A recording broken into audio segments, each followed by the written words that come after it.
Thank you so much for tuning in to Alexis University. This success series is a little bit different. I sat down and talked to 14 different millennials about their path to success.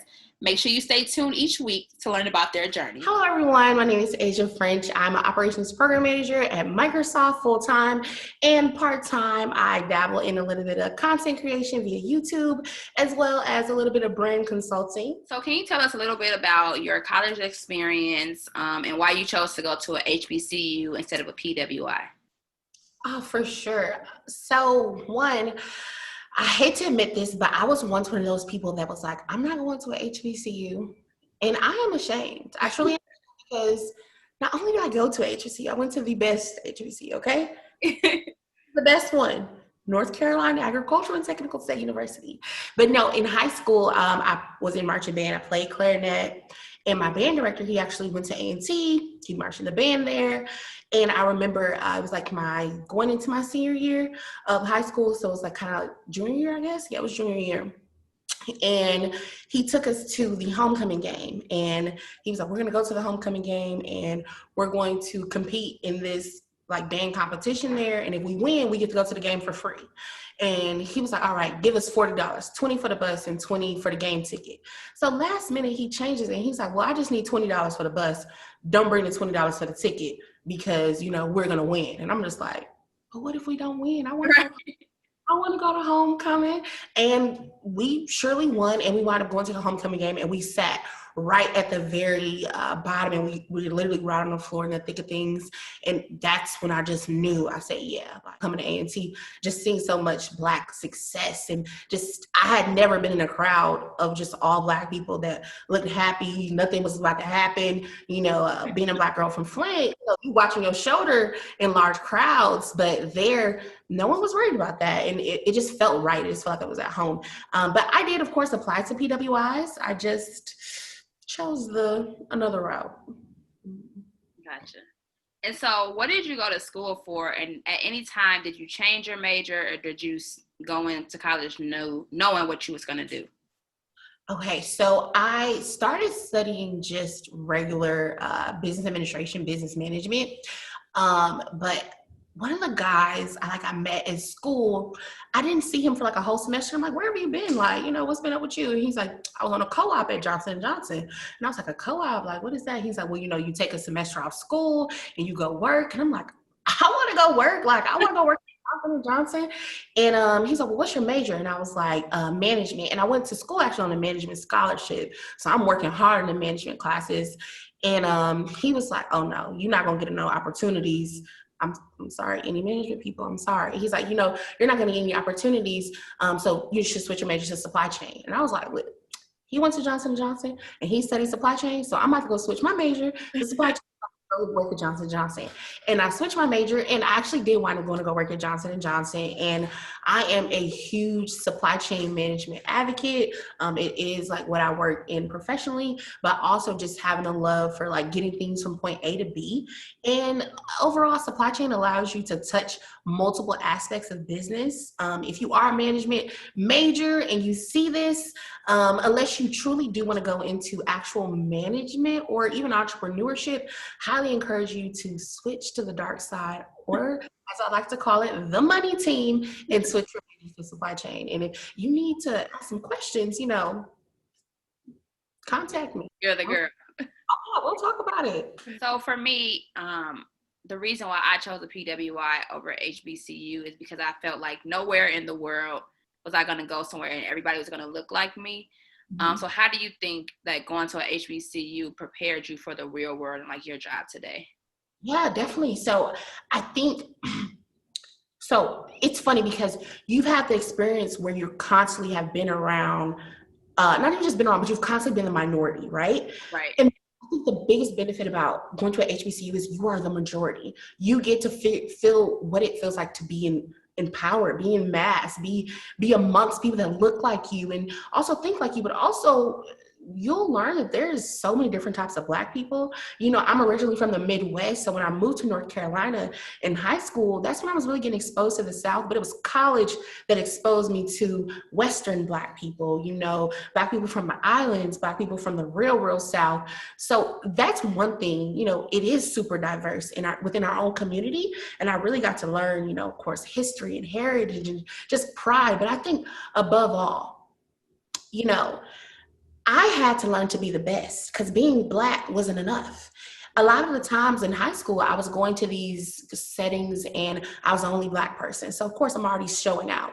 And then naturally who I was, I'm really a star here. But if it's 10 of me in a room, me just being there isn't enough. I had to really learn how to hone in on my skills. And I think that's what really transitioned me to be who I am today. My HBCU was really pivotal to my success and also just loving my Blackness. And really, I even tell people that do attend HBCUs before you go out into the corporate world. Make sure you know your identity with your Blackness. And I say that to say, there are some Black people that are like, okay, I'm Black and everything is just Black and they're pro-Black and I love it and it's awesome and that's their first identity. And I support that. And there's also, you know, Black people that they're like, you know, yeah, I'm Black, you know, okay, you know. So it's cool, but it's cool, but you need to know where you're going to land because corporate America, you'll step into that space and you might be triggered, you know, by different things you may experience or see because you're used to your comfortable environment. But I tell people all the time, you know, HBCU majority of the year, but in the summer, I look like I went to a PWI. Okay. If you could go back and change anything about your college experience, would you change anything? And if so, what would you change and why? So there was a point in time in college where I started out, I was freshman class president and I was in student government. I was really active. I was a senator the next year. And I think it just kind of hit a switch as far as my focus. And I really kind of fell off of more of the social scene. And I was really focused on, of course, finishing the degree, that's the number one.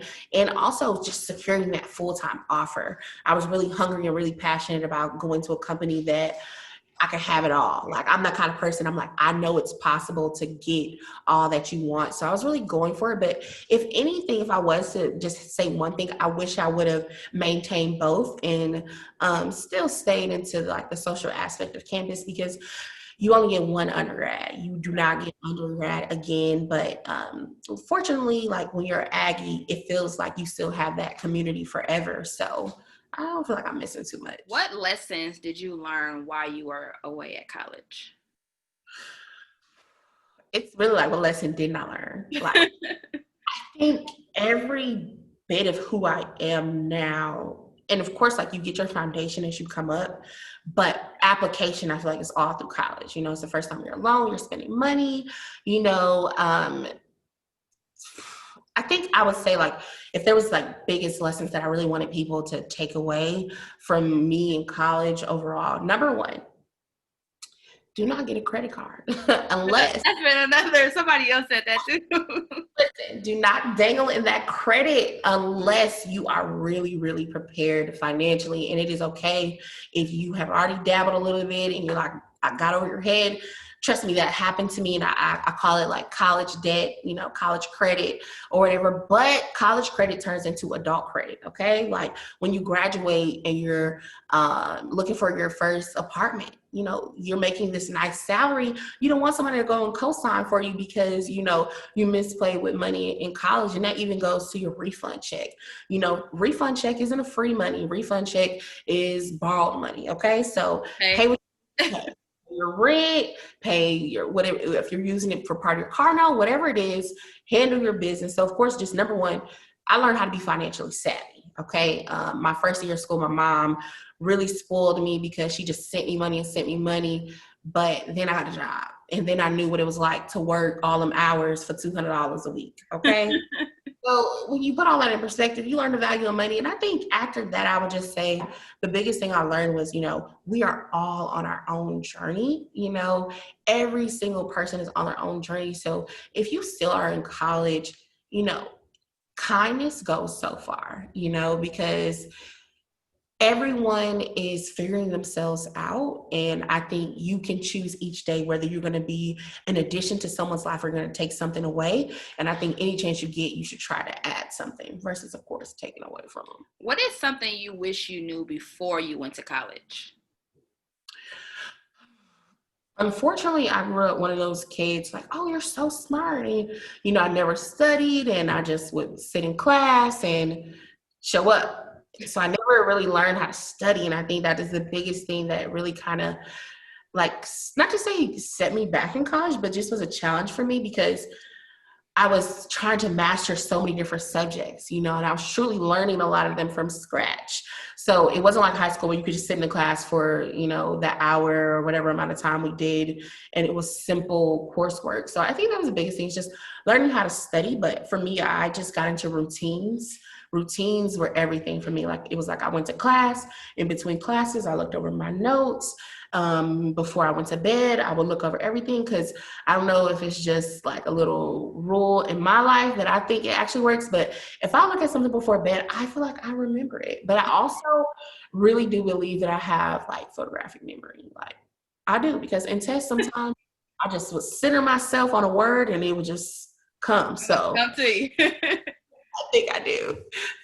What helped you prepare for life after college? So I know, because like me and you, we met while you were on an internship, and you received a full-time offer before you went back to college. So what do you think helped you prepare for life after college?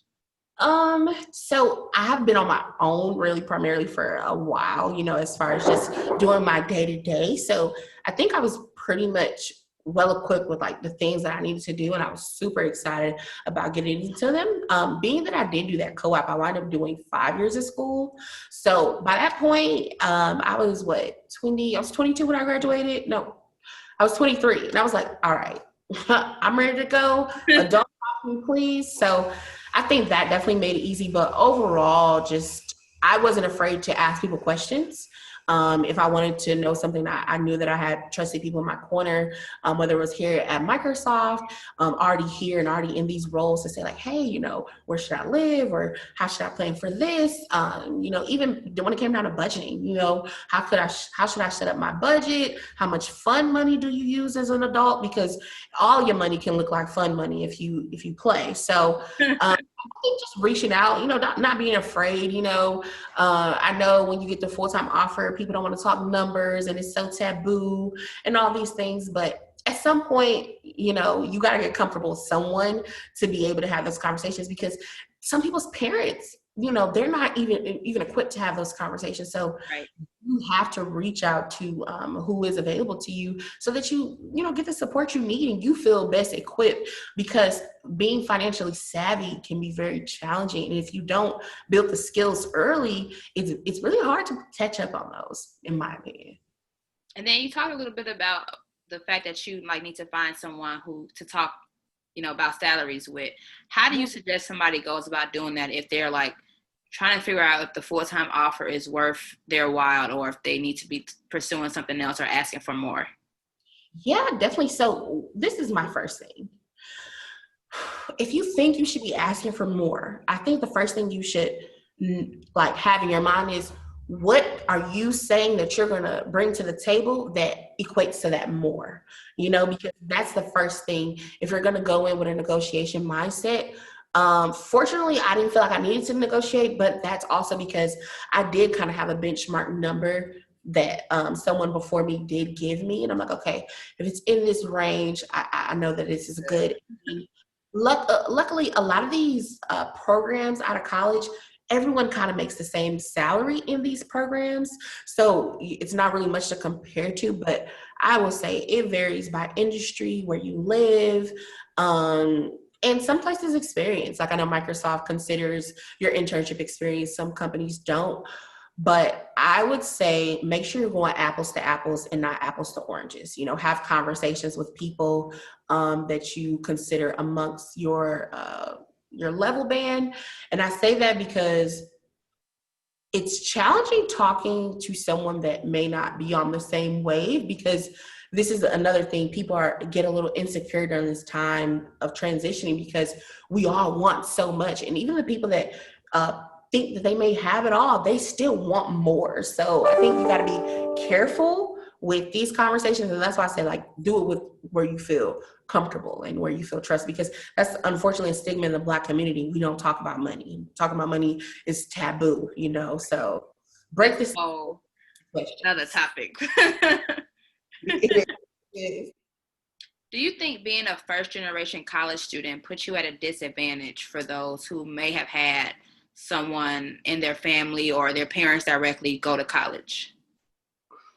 I think it can be a disadvantage for sure. It can totally be a disadvantage because there is no precedent. You know, there is no standard to follow. You know, there isn't my mom did this, my dad did this, or they studied this, or they work here. There isn't any of that. So it can definitely be challenging. And even just articulating things back home, you know, why do you need so much money? Why is it so expensive? Why are you still doing this? You know, why are you running for that? You know, it all doesn't make sense. So it can be hard. I think for me, the challenging thing was just seeing the light at the end of the tunnel. Because you are a first gen, no one else has done this before.